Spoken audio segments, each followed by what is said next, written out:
Você é estressado? Tá passando aí por algum problema onde você tá, olha, não dorme, não come direito, não consegue fazer nada, que fica com a cabeça a mil. Esse é o famoso estresse? É o estresse, né? E que eu acho que todo mundo... Vamos começar pelo recorte? Então vamos começar pela estatística? Olha, estatística. o Brasil, então, como sempre, né, a gente amarga algumas estatísticas. Voltado à saúde mental, é triste, mas é a realidade. Somos o segundo país no mundo a sofrer de estresse. Né? A Organização Mundial, ela faz o recorte que 90% da população mundial, gente, eu estou falando do mundo, 90% da população mundial sofre de estresse. Então, o estresse é um sentimento... O que é o estresse? A gente fala, mas na verdade, o que é o estresse? Olha, o estresse é algo fisiológico que nos acomete, é um sinal de alerta mediante a perigo. Tá. Então, imagina que a gente, mediante a perigo ou mediante alguma mudança drástica. Então, você é convidada agora a estar em um lugar de uma hora para outra que você não estava preparada. Tá. O seu corpo, ele vai fazer uma leitura de ameaça e ele vai liberar alguns hormônios, entre ele a adrenalina, que é aquela coisa de te deixar pronto, de te deixar alerta, eufórico, ansioso, né? Então, num primeiro momento, o estresse, ele é benéfico, porque ele nos deixa pronto. Aquela coisa de lutar, da luta ou da fuga. Então, um cachorro vem correndo do nosso lado, a gente leva um susto, a gente primeiro paralisa, mas é coisa de centésimos de segundo. Sim. Ou você foge, ou você luta. Então, isso é o estresse. Você for no chihuahua, você passa mal. Eu gostei do chihuahua. Então, o estresse agudo, que é esse estresse imediato, você acabou de ser informado que você perdeu o seu trabalho, foi mandado embora. Tá. Você vai ter uma descarga de adrenalina, porque é um estresse, gerou um estresse, uma nova situação a qual você não estava esperando, né? Então você vai ter essa descarga de adrenalina e vai te deixar atento. Tá. Você terminou um relacionamento amoroso longo, você foi reprovado num curso que você queria, enfim, que você estudou o ano inteiro. Isso é estresse, que a gente chama o estresse agudo. Ah, tá, agudo. E tem o estresse crônico, que aí é a doença. O estresse crônico é o que está acontecendo com o mundo e com a sociedade, é aquele estresse agudo persistente. Então imagina, eu sofri um estresse hoje, é normal. Amanhã a vida segue, eu sou feliz, eu continuo com a minha vida normalmente e a vida segue, faz parte. Isso é o cotidiano de todo mundo. Agora, digamos que eu esteja num ambiente de trabalho tóxico, aonde eu não tenho um líder, eu tenho um chefe. Aquela diferença do líder e do chefe. O chefe é aquele cara autoritário, aquele cara que grita, aquele cara que perturba, que cobra em excesso, que expõe os seus colaboradores. O chefe, né? Se eu viver este estresse num longo período de tempo, isso me gera o estresse crônico, porque não é agudo. Então, o agudo, num primeiro momento, ele gera uma certa motivação e é prazeroso e é até bom.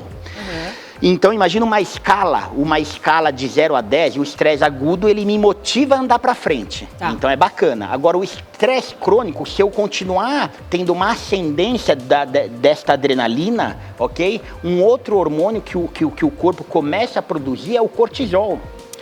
E o cortisol, na sua segunda etapa, ele é muito negativo, porque ele tem uma baixa, aí você começa a ficar estressado, começa a ficar irritado, começa a ter alterações fisiológicas, dorme errado, come errado, aumenta de peso, né? Obesidade, sobrepeso, irritabilidade, e aí começa a vir todos esses lados negativos que é a má produção. O cortisol, que se não tratado esse estresse crônico, aí desenvolve as doenças. Aí a gente tem doenças, se fosse pensar doenças psicossomáticas, doenças mentais, a gente tem a ansiedade, a gente tem o estresse. Essas doenças, elas vêm do estresse? Do estresse. O estresse, então, é o primeiro, é o ponto de partida de todas as outras doenças. Sim, o estresse a gente fala que não é uma doença, mas ele é o precursor. Então, através do estresse não tratado, ele desencadeia várias doenças. Aí a gente pode fazer um recorte na doença mental, né, no sofrimento psíquico e nas doenças clínicas. Sofrimento psíquico, a gente tem a depressão, carro-chefe do Brasil, a ansiedade, Depressão, ansiedade, o ataque de pânico, que está muito prevalente devido ao estresse. O estresse mesmo, aquele do estresse pós-traumático, que é isso, qualquer situação de muita exposição, você acaba ficando adoentado, né? Então você vê que o estresse, e agora a doença nova que foi diagnosticada no DSM-11 pela Organização Mundial da Saúde, burnout. Lembra do burnout, que em janeiro agora ele entrou no nosso código de doença, então se tornou uma doença psiquiátrica, é uma doença laboral, que é quando o estresse ele não tem alívio. Lembra que eu falei do chefe? Sim. Então, se você está num ambiente de trabalho onde você não tem recursos, onde você não tem pessoa, onde você não tem colaboração e você tem metas, a gente pega muito, eu no meu consultório eu atendo muitos bancários. Muitos. Bancários e professores. No Brasil, eu acredito, na minha percepção, dentro do consultório, as profissões que mais adoecem são os bancários e os educadores, os professores. Seja rede privada, seja rede pública, seja prefeitura, seja estado, né? Por conta desse estresse crônico que não tratado, porque a demanda é muito grande, as pessoas desenvolvem o burnout, que aí sim precisa do afastamento. Não, ontem até a gente trouxe uma advogada aqui, a doutora Ana, e ela falou que o burnout agora entra como doenças onde você pode receber benefício. Perfeito, porque ficou agora, e é o que eu disse, em janeiro, ela foi reconhecida como doença, ela está catalogada no nosso Código Internacional de Doença, de modo a ser um acidente de trabalho. Então, quando a gente fala em burnout, digamos que a gente está aqui agora, o rapaz vai trocar aquela lâmpada, ele cai e ele se machuca, ele é acidente de trabalho, ele vai ser afastado. O burnout também. O câmera está ali, está trabalhando com a gente, acompanhando aqui o Sempre Melhor há 6 meses. Só que ele está com um estresse frenético. Aí ele começa a desenvolver depressão, irritabilidade, obesidade, diabetes, assim, são várias as causas, tanto clínicas como orgânicas, né? Como psiquiátrica. Ele vai no médico, o médico consegue diagnosticar. Olha, é claro que tem uma avaliação, uma anamnese muito bem feita, profunda, ok? Uma vez diagnosticado, este rapaz poderia voltar para a empresa com um atestado de afastamento, ele vai ter todos os direitos previdenciários daquele acidente de trabalho que a gente conhecia anteriormente. É a mesma coisa, só que o acidente dele, a doença de afastamento é uma doença mental. Então foi considerada agora. E eu queria te fazer uma outra pergunta. Às vezes a gente é nervoso, né? O dia a dia ali você fica um pouco nervoso. Eu posso dizer que eu sou estressada, se eu for uma pessoa que eu sou muito nervosa, muito irritada, como é que eu posso entender que eu tô estressada? Então, olha, o estresse, né, assim, geralmente a gente consegue observar quando a pessoa sai do controle, ela perde o controle. Né? Então, geralmente as pessoas estressadas são aquelas pessoas mal-humoradas a todo momento. Full time, aquela pessoa que tem até aquele meme, quando você chega, você dá bom dia. Bom dia porque nem começou ainda. Então, assim, uma coisa meio caricata, mas é isso. O estresse crônico, a pessoa, ela não tem satisfação, ela não tem alegria em nada da vida. Então, se tá chovendo, é porque tá chovendo. Se tá sol, é porque tá sol. Se tá calor, então assim, tudo é ruim. Tudo é ruim, ela não consegue ver nenhuma coisa prazer, proveitosa. Felicidade, não tem motivação pra nada. Então a gente fala, olha, essa pessoa sofre de estresse crônico. Certo. Então essa é a forma aí que você pode descobrir se você tá estressado ou não. Se nada faz sentido, se você fica estressado a maior parte do tempo, se tudo te estressa, ok? Lembra que o estresse, como eu acabei de dizer, ele é um agente promocional, então ele é um gatilho. É claro que você pode estar nesses quadros com depressão, com ansiedade, né? Você pode ter outros diagnósticos concomitantes, mas o estresse basicamente seria isso. E como que eu trato o estresse? Como é que eu vou fazer o tratamento? Fui lá, né, na sua mente, falando, você tá muito estressado, como é que é o tratamento para quem tá passando por isso? Então, como toda doença psiquiátrica, né, a gente precisa de uma equipe abarcada neste cuidado, neste olhar, mas basicamente o que eu recomendo no consultório é mudança de vida. Porque, olha, quando a gente pensa em estresse, quando a gente pensa em depressão, quando a gente pensa em alguns transtornos de ansiedade, seja ele qual for, o TAG, o TOC, enfim, né? A gente entende, a gente percebe o indivíduo numa velocidade, numa dinâmica, num viver de forma automática. E isso adoece. Então, o que é técnicas básicas? Poderia pensar no Mindfulness, aquela técnica de respiração, yoga, meditação, ouvir uma música, fazer um esporte, caminhar, boa alimentação, ginástica, então assim, e tudo voltado à pessoa. Não só no momento que você está no estresse, isso aí você tem que fazer antes de estourar isso. Seria o tratamento profilático, né? Tá. Se a gente pensar, o que eu faço para não ficar doente, é isso. Legal. Então, para não ficar doente, eu tenho que ter qualidade de vida, eu tenho que ter prazer. Uma das perguntas que eu faço no meu consultório é o que te dá prazer?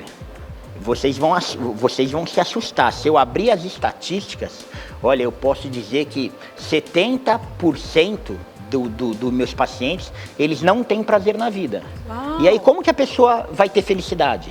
Possível. Se você vive de uma maneira mecânica, você acorda para trabalhar e para ter obrigações. E você não lê um livro, você não faz um esporte, você não tem um momento de lazer com a sua família, ou com a esposa, ou com amigos, você não faz uma viagem, você vai adoecer.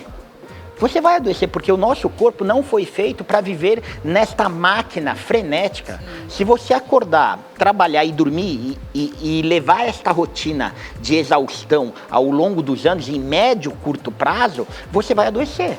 Na verdade, é o nosso corpo falando, querendo parar, pedindo ajuda. A gente pedindo ajuda, pelo amor de Deus, para essa pessoa. Né? Então, na verdade, quando você chega nesse nível, é que realmente a coisa tá feia, né? E a gente sabe que as pessoas pedem ajuda depois do adoecimento, né? Então, a maioria, né, em das saúde pessoas. Mental, Bárbara, é pior ainda. Em saúde mental, seja dependência de drogas, seja quadro depressivo, seja qualquer transtorno, geralmente as pessoas nos buscam ajuda passado já 3, 4 anos do sofrimento. Uau. Primeiro é por falta de informação. Então esse papel que a gente desenvolve de levar informação, né, de qualidade é fundamental. Mas outro fator importante que as pessoas não buscam ajuda é por vergonha. Porque a saúde mental ainda, seja ela qual for, qual o transtorno diagnóstico, é muito mal vista. Mas se você está trabalhando... Então, é isso que eu ia te falar. Olha, no trabalho. Você está com enxaqueca, você fala, olha, hoje eu não vou porque eu tô com uma crise de enxaqueca. Todo mundo sabe. Realmente não dá para sair de casa. Agora você vai falar assim, eu não vou porque eu tô numa crise de pânico, porque eu tô estressado. As pessoas vão falar, para de frescura. Isso é algo que realmente existe na nossa sociedade. Como lidar num ambiente, por exemplo, onde você... Um ambiente de trabalho, vamos falar aqui, né? Que foi Sim, o que você falou. Um ambiente de trabalho onde você precisa lidar com essa questão e você precisa trabalhar. Como é que você faz? Primeiro, a minha visão e a minha orientação, primeiro a gente tem que se respeitar. É claro que todos nós vivemos num mundo, numa sociedade capitalista, a qual precisamos trabalhar. É fundamental. Sem trabalho, ninguém se realiza e ninguém vive. Ninguém se sobrevive sem a sua condição laboral. Mas é o amor próprio em primeiro lugar. Porque você só vai conseguir desenvolver qualquer papel da sua vida, ser filho, ser pai, ser marido, ser empresário, ser colaborador, qualquer coisa, se você tiver saúde. A partir do momento que faltar a sua saúde, a partir do momento que a sua saúde venha a falir, você vai falir enquanto pessoa. E aí, quando eu falo enquanto pessoa, se você for um apresentador, você deixa de apresentar. Com certeza. Se você for um esportista, você vai deixar de realizar, né? De realizar os seus feitos e bater os recordes. Se você for um professor, se você for um bancário e por aí vai. Então, amor próprio, se reconheça. E se realmente você estiver num ambiente tóxico, que você vê que você está num estresse, numa estafa muito grande, peça ajuda. Primeiro, peça ajuda para um profissional de saúde, principalmente um profissional de saúde que saiba lidar em saúde mental, né? E depois procure um colaborador, o RH da sua empresa, do seu departamento, e converse, porque as empresas geralmente elas possuem departamentos, né, de RH, de recursos humanos, para poder cuidar da saúde dos seus colaboradores. E se não tiver, pede ajuda fora. Sim. O importante é não ficar sofrendo, não sofra sozinho, né? Gostou dessa, não é né? Isso, gostei. Olha, doutor Sandro, muito obrigada. Mais uma quarta-feira aqui muito com a gente, bom, né? Conversando. Parabéns mais uma vez. Deixa os seus contatos pra gente, suas considerações finais e muito obrigada sempre. Perfeito, então, olha, é exatamente isso. O sofrimento, ele por vezes é inevitável, mas não há necessidade que sofremos sozinho. Peça ajuda. Nossas plataformas, pela somenteclinicas.com.br, você encontra todas as informações, e nas minhas redes sociais, o meu nome, Sandro Massini. tanto no Instagram como no YouTube. É um prazer. Entra, se inscreva, comente nos vídeos, manda sugestões, que será um prazer eu estar aqui semanalmente com vocês. Já é um prazer estar aqui conversando com todos vocês. Maravilha, doutor Sandro. Beijo pra você até quarta-feira que vem.